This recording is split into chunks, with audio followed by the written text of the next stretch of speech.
नमस्कार दोस्तों, air India के अहमदाबाद प्लेन क्रैश की पहली ऑफिशियल रिपोर्ट अब पब्लिकली रिलीज कर दी गई है और इसमें कुछ बहुत ही हैरान कर देने वाली चीजें सामने आई हैं। इस रिपोर्ट के रिलीज होते ही बोइंग कंपनी के स्टॉक्स ऊपर चले गए, एक साल में हाईएस्ट लेवल पर पहुंच गए। जाहिर सी बात है, कुछ लोगों को लगता है कि इसमें किसी कंपनी की कोई गलती नहीं है। इशारा कहीं ना कहीं पायलट्स की ओर किया जा रहा है, लेकिन बहुत से लोगों के मन में सवाल यह भी है, क्या कंपनीज को बचाने के लिए जबरदस्ती मुर्दा पायलट्स के ऊपर दोष डाला जा रहा है? क्या यह सिर्फ इसलिए किया जा रहा है क्योंकि पायलट्स खुद को डिफेंड करने के लिए अब जिंदा नहीं है? आइए जानते हैं दोस्तों इस रिपोर्ट में दी गई डिटेल्स को गहराई से और इस क्रैश को एक नए नजरिए से समझने की कोशिश करते हैं।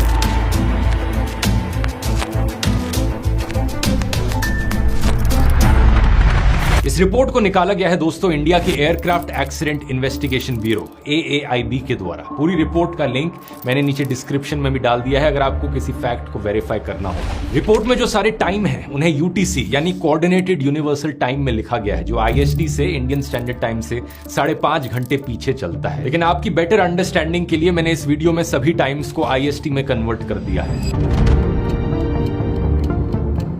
तो 12 जून सुबह के 11:17 ये हवाई जहाज दिल्ली से अपनी फ्लाइट ऑपरेट करके अहमदाबाद लैंड किया था। बे नंबर 34 में पार्क होने के बाद इस रिपोर्ट में लिखा गया है कि इस फ्लाइट के क्रू ने एक शिकायत दर्ज की। ये शिकायत टेक लॉग में लिखी जाती है, इसे पायलट डिफेक्ट रिपोर्ट कहा जाता है। क्या लिखा था इसमें? इन्होंने लिखा था स्टैब POS XDCR। ये एक शॉर्ट फॉर्म है जिसमें स्टैब का मतलब है स्टेबलाइजर, POS का मतलब है पोजीशन और XDCR का मतलब है ट्रांसड्यूसर। इसे लिखने का मतलब है कि स्टेबलाइजर पोजीशन यानी कि हवाई जहाज के पीछे लगे हॉरिजॉन्टल स्टेबलाइजर की पोजीशन को मेजर करने वाला जो सेंसर है वो ठीक से काम नहीं कर रहा था। रूल्स के अनुसार एयर इंडिया के ड्यूटी एयरक्राफ्ट मेंटेनेंस इंजीनियर इसे फिक्स करते हैं और 12:10 पर हवाई जहाज को अगली उड़ान के लिए रिलीज कर दिया जाता है। जो दोनों पायलट्स इस अगली फ्लाइट के लिए हवाई जहाज में बैठते हैं ये मुंबई बेस्ड थे, पिछली रात ही अहमदाबाद आए थे, यानी इन्हें एडिक्वेट रेस्ट मिला हुआ था। फ्लाइट में को पायलट फ्लाइंग थे